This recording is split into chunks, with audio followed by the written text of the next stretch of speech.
Now, God told me to tell you that tables are turning. He spoke a word and I listened and I said, Lord, I'm going to tell him that you said tables are turning in their favor. It won't always be like this. Your situation is not always going to be your story. Your struggle is not always going to be your story. Your struggle will turn into success. Your tears, they will turn into paper. I don't know who needs to hear this. They're going to turn into paperwork for God. That's going to be your validation. Your tears. The moments you cried, God got it all on paperwork. The moments that you still praised him in your pain, that's where your prosperity comes from. The moment where you didn't let the worry take you under, that's where your wealth comes from. The moment you chose to rejoice, that's where your richness came from. And God told me to tell you that things that you were locked inside of are going to have to release you in this season because tables are turning for your favor. And it won't always be like how it is for you right now. A lot of people turned their backs on you. Here, let me tell you something. A lot of people walked out on you in your storms. Heck, a lot of them didn't even walk into the storm with you. They left you before the storm hit. You've seen so many people you love hurt you, and you're wondering, why? Is it me? Am I not lovable? But sometimes when you love by God, the world won't love you.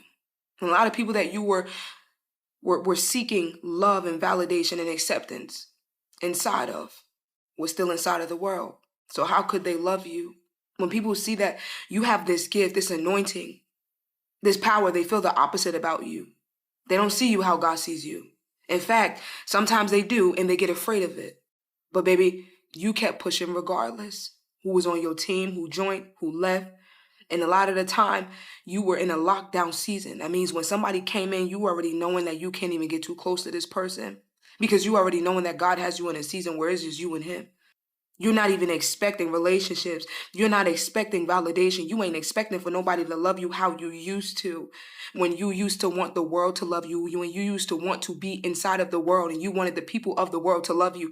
But then God started to love you and God started to favor you and God started to anoint you. He started to position you. And even though it may seem like nothing has changed, a lot has changed. Even though it may seem like nothing has been done, a lot has been done. Look at who you are now. You're a different version, but now you're coming out of this storm. You're coming out of this season of your life so much stronger. You're coming out of the struggle. I hear it in the spirit that you're stepping out of the storm and you're going into a new season of your life. Storm taught you. God told me to tell you that he was teaching you through the storm, that you learned what you had to learn. You don't have to go back. You shall not be afflicted a second time. You don't have to redo this thing over again. I hear it that you aced the test, that there is an A+ on your paperwork and your tears paid for it. That I don't know who's watching this and I don't know what you're going through, but you must have been going through a hard time if this video found you. You must need some confirmation that God is going to get you out, that the tables are going to turn around.